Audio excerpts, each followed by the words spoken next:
Okay, welcome back to Prospering with Sickle Cell Anemia.net, and that's going to be pwsca.net. Okay, so we're going to start getting into examining hair tissue mineral analysis of Daniel over the past 10 years or so. Okay. And we're going to show his gradual improvement.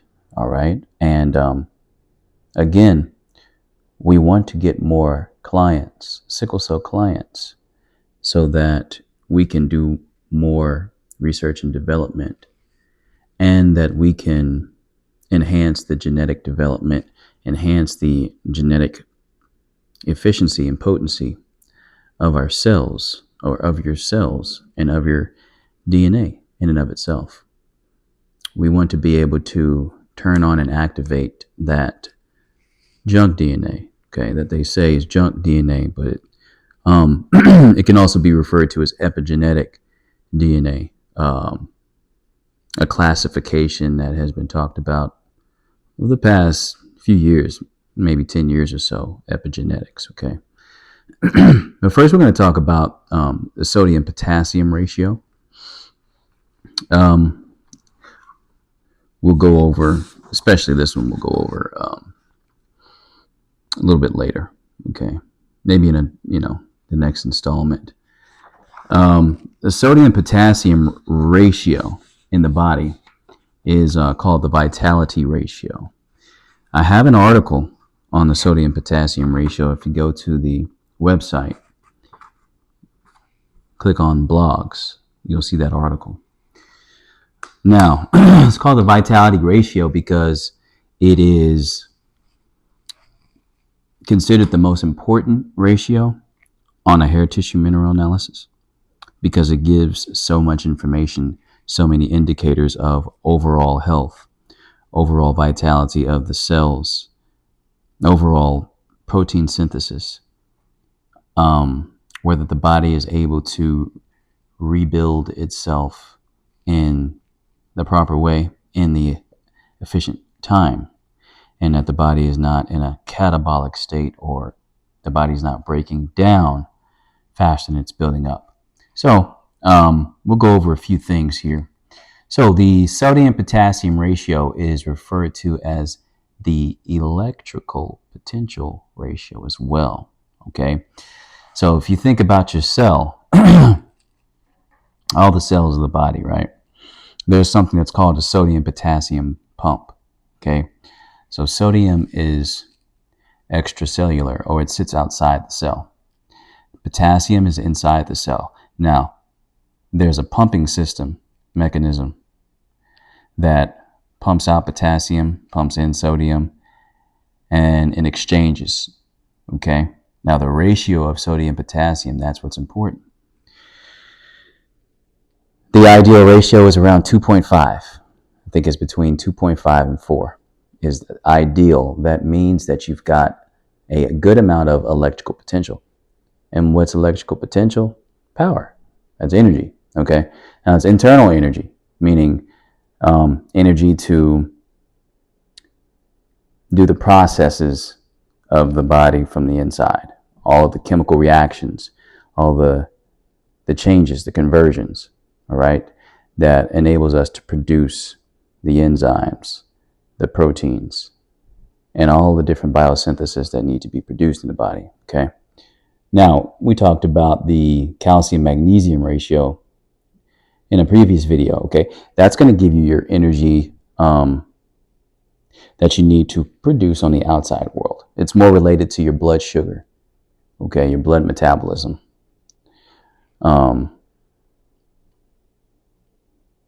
Which will give you, energy to work, which will give you energy to sustain a good phase or a good line of sustained energy throughout the day. So when you're at work, you're not crashing, you get tired, and that's your calcium magnesium ratio, okay? Also your blood sugar tolerance, I should say, okay? But the sodium potassium ratio is very related to your kidneys and adrenal glands. All right. So when you have a good ratio of sodium potassium, your adrenals are producing the proper amount of aldosterone versus cortisol. Sodium is related to aldosterone production, which is inflammatory. It's an inflammatory hormone. Okay, cortisol is actually anti-inflammatory. So we hear a lot about cortisol. Cortisol is not a bad thing in and of itself unless it's in excess. Okay, so when the sodium potassium ratio is low, like it is or will be shown, I believe, theoretically in pretty much every single sickle cell anemia case, then you're going to have a lot of indicators of allergies, adrenal gland, liver weakness, kidney weakness, chronic infection, and things of that nature. Now, on a more psychological perspective, sodium potassium represents power and will. The sodium represents the power, potassium represents the will. Okay, so when you have a low sodium potassium ratio,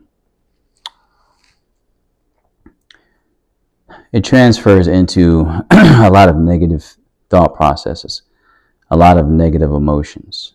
Okay, when those things raise, fears begin to heal themselves. They begin to go away. Okay, resentment, anger, fear, things of that nature. Okay, hormonal relationship. Okay, well, cortisol is it's related to progesterone. Okay, and then aldosterone is related to estrogen. Now, if you have a good sodium potassium ratio, that's not going to mean that if you, let's say it's high, it's a little bit, it's around 4, 5. It doesn't mean that you're estrogen dominant.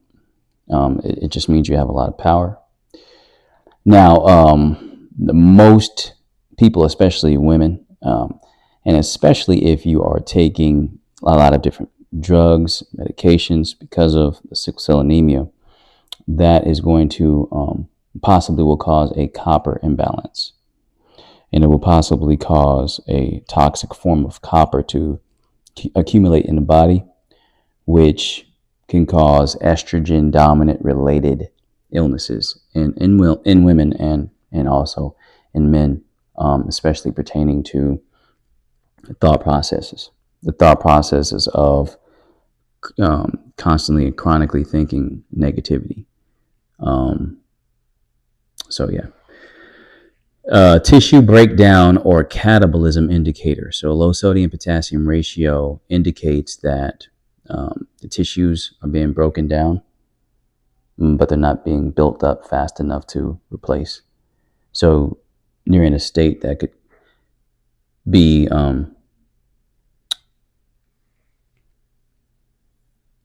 conducive to all kinds of issues such as cancer, diabetes, and things of that nature.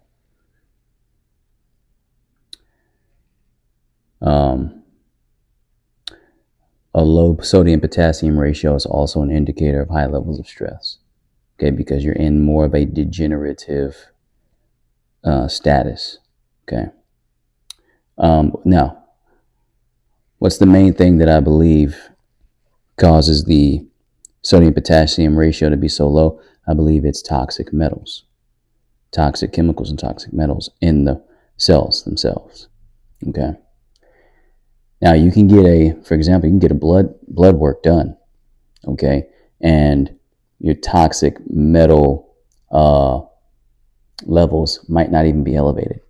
But that's because the body will do the best that it can to cleanse the blood, because the life is in the blood, by storing all of the toxins inside of the actual tissues, inside of the actual cells. inside of the actual bone marrow. Okay. Now, some of these toxins could be mercury, cadmium, the oxide forms of minerals such as copper, aluminum, potassium. Now, remember that toxic potassium when I show you Daniel's hair tissue mineral analysis over the years. Okay, manganese, iron, toxic forms of these minerals that are actually essential. They can lower the sodium potassium ratio, which means that the overall vitality of the person and the power and will of the individual will be lowered.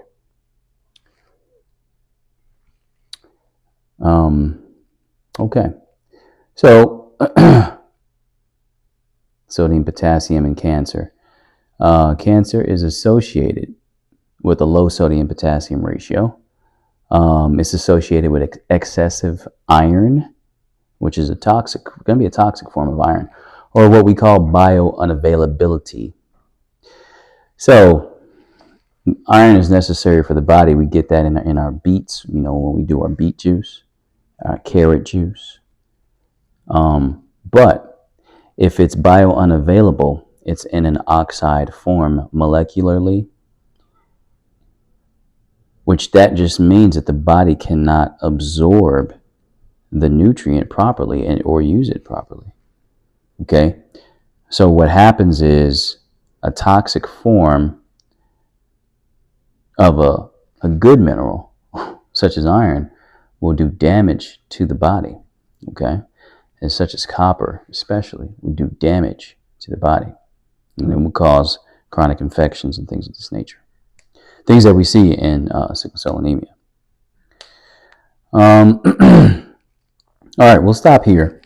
And the next video, we'll start going over the actual lab results.